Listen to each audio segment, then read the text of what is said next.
Breaking news now. In just the last few minutes, we're learning that the Secretary of the Navy, John C. Phelan, is leaving the administration effective immediately. በዓለም የጂኦፖለቲካዊ መድረክ ላይ የአሜሪካ የኃያልነት መንበር በከፍተኛ ፈተና ውስጥ ባለበትና በፋርስ ባህረ ሰላጤ አካባቢ የጦርነት ነጎድጓድ እየተሰማ ባለበት በዚህ የታሪክ ምዕራፍም ዋሽንግተን ዲሲን እያናወጠ ያለው የፖለቲካ ማዕበል የአገሪቱን ብሔራዊ ደህንነት ወደማይታወቅ አደጋ እየገፋ ይገኛል።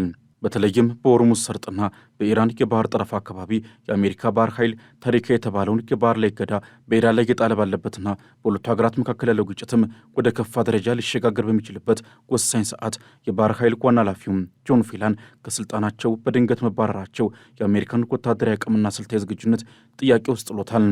ይህ እርምጃ ተራጊ አስተዳደር ለውጥ ሳይሆን በጦርነት አውድማ ላይ ያለ መሪ እንደመቀየር የሚቆጠርና የአሜሪካንን የጦር ኃይል አንድነት፣ የውጊያ ብቃትና ዓለም አቀፍ ተአማኒነት በእጅጉ የሚሸረሽር አደገኛ የታሪክ ክስተት ሆኖ ተመዝግቧል። ጆን ፌላን ከስልጣናቸው የተባረሩበት መንገድም እንዲሁም የተመረጡበት ጊዜ የአሜሪካ መከላከያ ሚኒስቴር ፔንታጎን በአሁኑ ወቅት ያለበትን ከፍተኛ የአመራር ቀውስ ቁልጭ አድርጎ ያሳያል። እንደ ሲኤንኤንና ሮይተርስ ዘገባዎች ከሆነ ፌላን የተባረሩት በመከላከያ ሚኒስትሩ ፒት ሄግሴዝ እና በመከተላቸው ስቲቭ ፌንበርግ ከፍተኛ ግፊት ነው። ለዚህ መባረር እንደ ምክንያት የቀረበው ደግሞ ፌላን የመርከብ ግንባታ ማሻሻዎችን ለማፋጠን ዳተኛ ሆነዋል የሚል ቢሆንም ከጀርባው ግን በፔንታጎን ከፍተኛ ባለስልጣናት መካከል ያለው የስልጣን ሽኩቻና የፖለቲካ ታማኝነት እሽቅድምድም ዋነኛውን ድርሻ ይዛል። በተለይም ፌላን የመከላከያ ሚኒስትሩን ዘለው በቀጥታ ከፕሬዚዳንት ዶናልድ ትራምፕ ጋር ግንኙነት ማድረጋቸውና የራሳቸውን ወታደራዊ ተጽዕኖ ለመፍጠር መሞከራቸውም በሄግሴዝ ዘንድ እንደ ክደት ተቆጥሯል። ይህ አይነቱ የመሪዎች መቃቃር አሜሪካ በሆርሙዝ ሰርጥ በኩል የሚደረገውን የኢራን ንግድና የወታደራዊ እንቅስቃሴ ለመግታት በምታደርገው ጥረት ላይ ከፍተኛ ጥላ ጥልቷል። የፌላን ስንብት በተለይ አስደንጋጭ የሚሆነው የአሜሪካ ባህር ኃይል በታሪክ ከፍተኛ የተባለውን በጀት ማለትም 1.5 ትሪሊዮን ዶላር በመጠቀም ወርቃማው መርከቦች የተሰኘውን ፕሮጀክት ተግባራዊ ለማድረግ በሚዘጋጅበት ወቅት መከሰቱ ነው።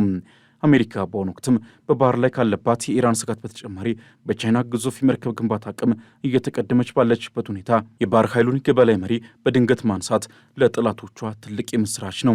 ጆን ፌላን ትራምፕ ክላስ የተሰኙ ግዙፍ የጦር መርከቦችን ለመገንባት የነበራቸው ፍላጎት ከሄግሴዝና ከፌንበርግ ትናንሽና ሰው አልባ መርከቦች ስትራቴጂ ጋር መጋጨቱም የአሜሪካ የባህር ኃይል ወደፊት በምን አይነት ስልት እንደሚመራ ግራ መጋባትን ፈጥሯል። የስልት ያለመግባባት በጦርነት ወቅት መከሰቱ ደግሞ አገሪቱን ለከፋ ወታደራዊ ሽንፈት ሊዳረጋት ይችላል። በሆርሙዝ ሰርጥ አካባቢ ያለው ሁኔታ በአሁኑ ወቅት እጅግ ረቂቅና ጥንቃቄ የሚፈልግ ነው። የአሜሪካ ባህር ኃይል እስካሁን 31 የኢራን መርከቦችን ወደ መጡበት እንዲመለሱ ያስገደደ ሲሆን 2 መርከቦችን ደግሞ በኃይል በማቆም ፍተሻ አድርጓል። እንዲህ ባለ ከፍተኛ ውጥረት ውስጥም የባህር ኃይሉን ስልታዊ ውሳኔዎች የሚሰጡ ኃላፊን መባረሩ በመርከቦች ላይ ያሉ አዛዦችና ወታደሮች ምን አይነት መመሪያ እንደሚከተሉ ግልጽነት እንዳይኖራቸው ያደርጋል። ይህ የአመራር ክፍተትም በኢራን በኩል እንደ ድክመት ተቆጥሮ አሜሪካ በያዘችው የባህር ላይ እገዳ ላይ ጥቃት እንዲሰነዘር አሊያም እገዳው እንዲላላ ሊያደርገው ይችላል። የባህር ኃይል መሪው መባረራቸውን ተከትሎም የባህር ኃይሉ ምክትል ጸሐፊ ሃንግ ካኦ በጊዜያዊነት መሾማቸው ቢገለጽም ጊዜያዊ አመራር ደግሞ ወሳኝ በሆኑ ወታደራዊ ጉዳዮች ላይ ደፋር ውሳኔዎችን ለማሳለፍ ይቸግራል። ይህ የጆን ፌላን መባረር በትራምፕ ሁለተኛ ስራ ዘመን የታየው የመጀመሪያ ወታደራዊ ችግር አይደለም። ፕሬዚዳንት ትራምፕና የመከላከያ ሚኒስትራቸው ፒት ሄግሴዝ አሜሪካ በአሁኑ ወቅት ከኢራን ጋር በገባችበት ጦርነት አጋማሽ ላይ በርካታ ከፍተኛ ወታደራዊ መሪዎችን አባረዋል። ከነዚህ መካከል የጦር ኃይሎች ጠቅላይ ኤታማዦር ሹም ጄኔራሉ ሲኪው ብራውን፣ የባህር ኃይል ኦፕሬሽን አዛዥና የጦር ሰራዊት ጠቅላይ አዛዡ ጄኔራል ራንዲ ጆርጅ ይገኙበታል። ጄኔራል ራንዲ ጆርጅ የተባረሩትም ከመከላከያ ሚኒስትሩ ሄግሴዝ ጋር በነበራቸው አለመግባባት እንደሆነ ቢነገርም እንዲህ ያሉ በ10 ዓመታት ልምድ ያካበቱ መሪዎች በጦርነት ወቅት መሰናበታቸው አሜሪካንን የሰው ኃይል እጥረት ውስጥ ከቷታል። አገሪቱ በአሁኑ ወቅት ያሏት ወታደራዊ መሪዎችም ከአዲሱ ፖለቲካዊ አመራር ጋር ለመላመድ በሚጥሩበት ወቅትም ጠላቶቿ እንደ ኢራንና ሩሲያ ያሉ ሀገራት ይህንን ክፍተት ተጠቅመው ስልታዊ እርምጃዎችን ሊወስዱ ይችላሉ። በትራምፕ አስተዳደር ውስጥ ያለው ትርምስ በፔንታጎን ብቻ የተገደበ አይደለም። በ2026 ብቻ በርካታ የካቢኔ አባላትና ከፍተኛ ባለሥልጣናት ተባረዋል ወይም ስልጣን ለቀዋል። የአገር ውስጥ ደህንነት ጸሐፊ የነበሩት ክሪስቲኖም ከነበራቸው የግል ቅሌትና ከረዳታቸው ኮሪል ሌዋንዶውስኪ ጋር ካላቸው ግንኙነት ጋር ተያይዞ የተነሳው ውዝግብም አገሪቱን ለወራት አነጋግሯል። ኖም ወደ ሌላ ቦታ ቢዛወሩም በአገር ውስጥ ደህንነት መስሪያ ቤት ውስጥ የፈጠሩት ክፍተት ግን በተለይም በጅምላ ስደተኞችን የማባረር ሂደት ላይ ትልቅ መስተጓጎልን ፈጥሯል። በተመሳሳይ ሁኔታ የፍትህ ሚኒስትሯ ፓም ቦንዲ በኤፕስቲን ፋይሎች አያያዝ ዙሪያ በደረሰባቸው ከፍተኛ ጫና ምክንያትም መባረራቸው ይታወቃል። ይህ ደግሞ በሕዝብ ዘንድ በአሜሪካ የፍትህ ስርዓት ላይ ያለውን እምነትም በእጅጉ ቀንሶታል። በሌላ በኩል ደግሞ የሥራ ሚኒስትሯ ሎሪ ቻቪዝ ድሬመር በባለቤታቸውና በአባታቸው ላይ በተነሳው የጾታዊ ጥቃትና የስልጣን አላግባብ መጠቀም ክስ ምክንያትም ስልጣን መልቀቃቸው የአስተዳደሩን ስነ ምግባራዊ ብቃት ጥያቄ ውስጥ ጥሎታል። አሜሪካ በውጭ ሀገር ጦርነት ውስጥ ባለችበት ወቅትም በውስጥ ደግሞ እንዲህ ባሉ ቅሌቶች መታመሷ አገሪቱን ያለ መሳቂያ ያደረጋት ይገኛል። ቢሊዮነሩ ኢሎን መስክ በበኩሉ ዶጅ በተሰኘው መስሪያ ቤት አማካኝነት ከ300 ሺህ በላይ የፌዴራል ሰራተኞችን ከስራ ማባረሩ የመንግስት መስሪያ ቤቶች የዕለት ተዕለት ተግባራቸውን በአግባቡ እንዳያከናውኑ አድርጓል። የአይነቱ ሰፊ የሰው ኃይል መንጠቅ በተለይም በደህንነትና በውጭ ጉዳይ መስሪያ ቤቶች ላይ ያመጣው ተጽዕኖም አሜሪካ ለገጠማት የኢራን ጦርነት የሚሰጠውን ስልታዊ ድጋፍ አዳክሞታል። የብሔራዊ ደህንነት አማካሪ የነበሩት ማይክ ዋልትዝ ወደ ተባበሩት መንግስታት መዛወራቸውና የጸረ ሽብር ማዕከል ዳይሬክተሩ ጆ ኬንት በኢራን ጦርነት ላይ ባላቸው ተቋም ምክንያትም ስልጣን መልቀቃቸው በትራምፕ አስተዳደር ውስጥ ያለውን ከፍተኛ መከፋፈል ያሳያል። ጆ ኬንት በስንብት ደብዳቤዎቸው ላይ እንደገለጹትም ኢራን በአሜሪካ ላይ የደቀነችው አፋጣኝ አደጋ የለም፣ ጦርነቱም አሜሪካን አላስፈላጊ መስዋዕትነት የሚያስከፍላት ነው ብሏል። ይህ የአንድ ከፍተኛ የደህንነት መኮንን ምስክርነት አሜሪካ በኢራን ላይ እየወሰደች ያለውን ወታደራዊ እርምጃ የሞራልና የስትራቴጂ መሰረት የሌለው አድርገዋል።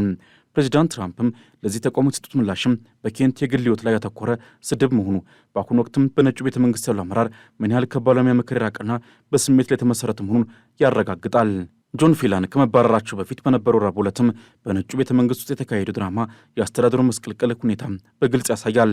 ፌላን መባረራቸውን የሚገልጽ መልእክት ከደረሳቸው በኋላ ፕሬዚዳንቱ ይህንን ውሳኔ ያወቁት እንደሆነ ለማረጋገጥ በነጩ ቤተ መንግስት ኮሪደሮች ውስጥ ሲሯሯጡና ባለሥልጣናትን ሲጠይቁ ነበር። ፕሬዚዳንቱን ለማግኘት በነጩ ቤተ መንግስት ሎቢ ውስጥ ለሰዓታት መጠበቃቸውና በመጨረሻም ትራምፕ አጭር ስብሰባ አድርገው ስራቸውን ማጣታቸው ማረጋገጣቸው በአስተዳደር ውስጥ ያለውን የአክብሮትና የስርዓት መጥፋት ያሳያል።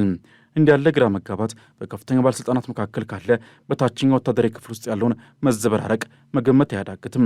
አሜሪካም በአሁኑ ወቅት የገባችበት የኢራን ጦርነትና የባህር ላይ እገዳ ከፍተኛ ወጪን የሚጠይቅና ዓለም አቀፍ የነዳጅ ገበያን እያናጋ ያለ ጉዳይ ነው። በዚህ ወቅትም የባህር ኃይሉን ጸሐፊ ማባረር አሜሪካ በኢራን ላይ የጣለችውን ጫና ውጤታማ እንዳይሆን አድርጓል። የኢራን መንግስትም ይህንን የአሜሪካን የውስጥ ትርምስ እንደ ትልቅ ስልታዊ ድል በመቁጠርም በሆርሙዝ ሰርጥ በኩል የሚደረገውን የንግድ እንቅስቃሴ በኃይል ለመክፈት ሊሞክር ይችላል። አሜሪካ በባህር ኃይል አቅሟ የምታወቅ ብትሆንም የአመራር ብቃት ከሌለ ግን ግዙፍ መርከቦቿና ዘመናዊ የጦር መሳሪያዎቿ ዋጋ ቢስ ይሆናሉ። ከዚህም በተጨማሪ ጆን ፌላን ከሟቹ ጄፍሪ ኤፕስታይን ጋር ካላቸው ግንኙነትና በበራ ማኒፌስቶ ላይ ስማቸው መገኘቱ የአሜሪካንን የባህር ኃይል ገጽታ በዓለም ፊት አበላሽቶታል።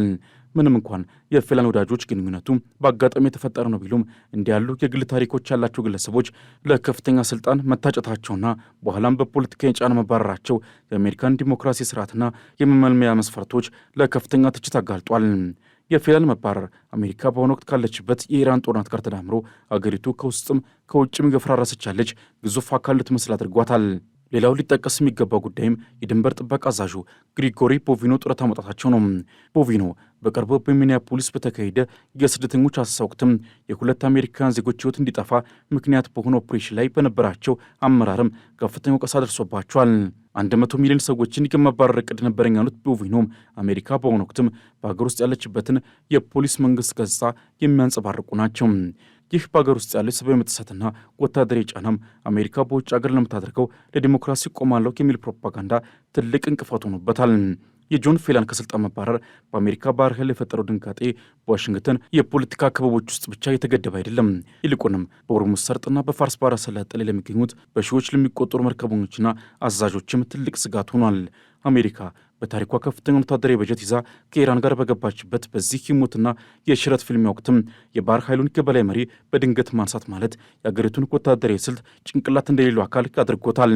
ይህ ሁኔታም በተለይ አደገኛ የሚሆነው የአሜሪካ ባህር ኃይል በአሁኑ ወቅትም በአንድ በኩል ከኢራን ሚሳኤሎችና የባህር ላይ ፈንጂዎች ጋር እየታገለ በሌላ በኩል ደግሞ ከዋሽንግተን የሚመጣውን የተዘበራረቀ ትዕዛዝ ለማስተናገድ በመገደዱ ነው።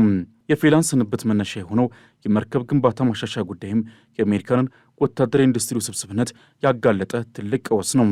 ፌላን የፕሬዚዳንት ትራምፕን ፍላጎት ለማርካት ሲሉ ትራምፕ ክላስ የተሰኙ ግዙፍ የጦር መርከቦችን ለመገንባት ቢሞክሩም ይህ እቅድ ግን ከመከላከያ ሚኒስትሩ ፒት ሄግሴዝ ሰው አልባና ርካሽ መርከቦች ስትራቴጂ ጋር ተጋጅቷል።